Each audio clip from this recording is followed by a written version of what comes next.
50번 답변 드리겠습니다.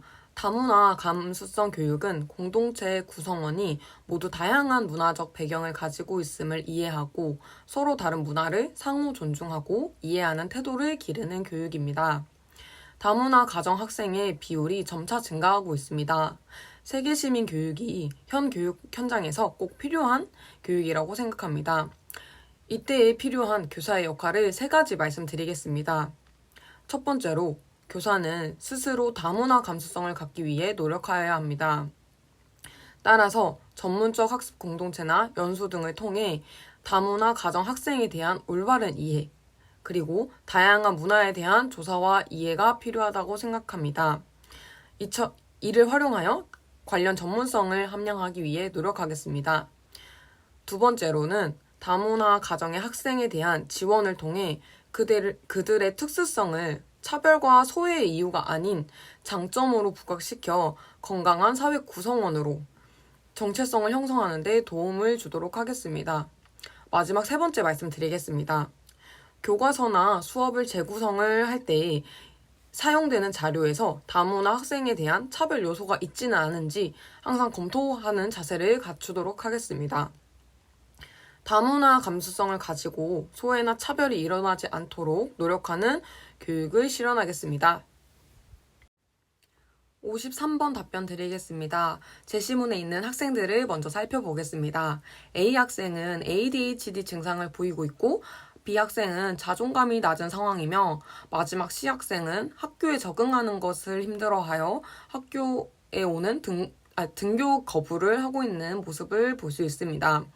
이러한 학생들을 대할 때 학생들도 충분히 힘들어하고 있는 상황이기 때문에 학생들을 있는 그대로 받아들이고 긍정적인 태도로 학생을 존중하고 이해하겠습니다.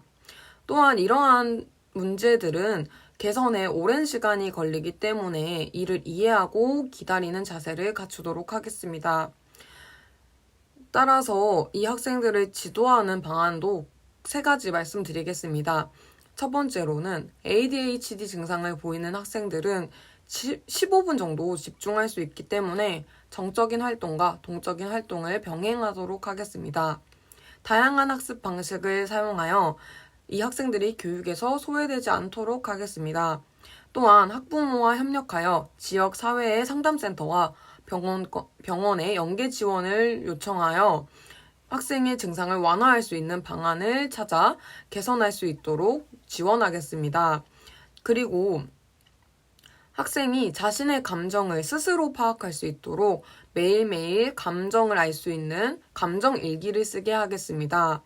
이를 통해 학생은 자신을 스스로 체크할 수 있고 저 또한 학생의 일기를 지속적으로 관찰하면서 학생의 개선을 위해 노력하겠습니다. 두 번째로는 학생에게 관심을 가지고 작은 일에도 칭찬을 하여 학생의 자존감 형성에 도움을 주겠습니다. 학생에게 1인 1역할을 부여하거나 모둠 활동을 할 때 학생이 잘할 수 있는 역할을 선택할 수 있도록 학생의 강약점을 파악하여 이를 지원하겠습니다. 또한 이 학생의 경우 문제 행동을 지적했을 때 왜 나한테만 그래요? 라는 반응을 보이고 있는데 이 현재 상황과 교사는 어떤 입장으로 학생을 지적했는지 이를 인지시키고 대화를 통해 학생과 개선 방안에 대하여 함께 찾아가는 노력을 하겠습니다. 마지막 세 번째로 등교 거부를 하고 있는 학생을 대할 때는 가정과 연계하여 학생을 이해하는 과정을 먼저 거치겠습니다.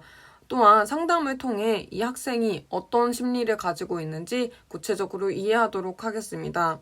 또한 학교에 오는 것을 싫어하는 이유가 무엇인지 파악하고 학생이 학교에 오고 싶어하는 이유를 만들도록 노력하겠습니다. 이처럼 학생들이 문제 행동을 보일 때 학생들을 통제하는 것이 아니라 학생들을 깊게 이해하고 믿어주고 신뢰를 바탕으로 학생들을 지도하여야 한다고 생각합니다. 54번 답변 드리겠습니다. 먼저 A 학생의 상황을 살펴보면 지각이 잦고 미인전 결과나 조퇴를 하며 교복과 가방을 갖추지 않고 있는 상황으로 보여지고 있습니다. 이 학생은 생활 습관이 정비되지 않고 규칙 준수에 대한 의지가 부족하다는 것을 파악할 수 있었습니다. 이러한 학생을 지도하기 위한 방안을 말씀드리겠습니다. 첫 번째로는 원인을 파악하겠습니다. 가정의 문제인지, 교우 관계의 문제인지, 다른 심리적 요인이 있는 것인지 눈에 보이지 않는 원인을 파악하기 위해 학생과 개별 상담을 진행하거나 여기서 끝내지 않고 학부모 상담과 그리고 이것이 부족하다면 위클래스나 지역에 있는 전문 상담센터와 연계하여 학생의 원인이 무엇인지 먼저 파악하도록 하겠습니다. 또한 두 번째로는 학생의 원인을 파악한 뒤 학생과의 규칙적인 생활에 대한 상호 약속을 하도록 하겠습니다. 학생과 라포 형성을 한 뒤 학생의 생활 약속을 형성하고 이를 학부모님께도 알려 협조를 부탁하도록 하겠습니다. 또한 학생의 행동 변화가 보여진다면 칭찬을 통해 학생의 동기부여가 계속 이어질 수 있도록 하겠습니다. 세 번째로는 학생의 흥미나 강점을 파악하여 동아리나 사제 동행 활동을 진행하겠습니다. 이를 통해 학생의 학교에 대한 긍정적인 마음을 심어주도록 노력하겠습니다.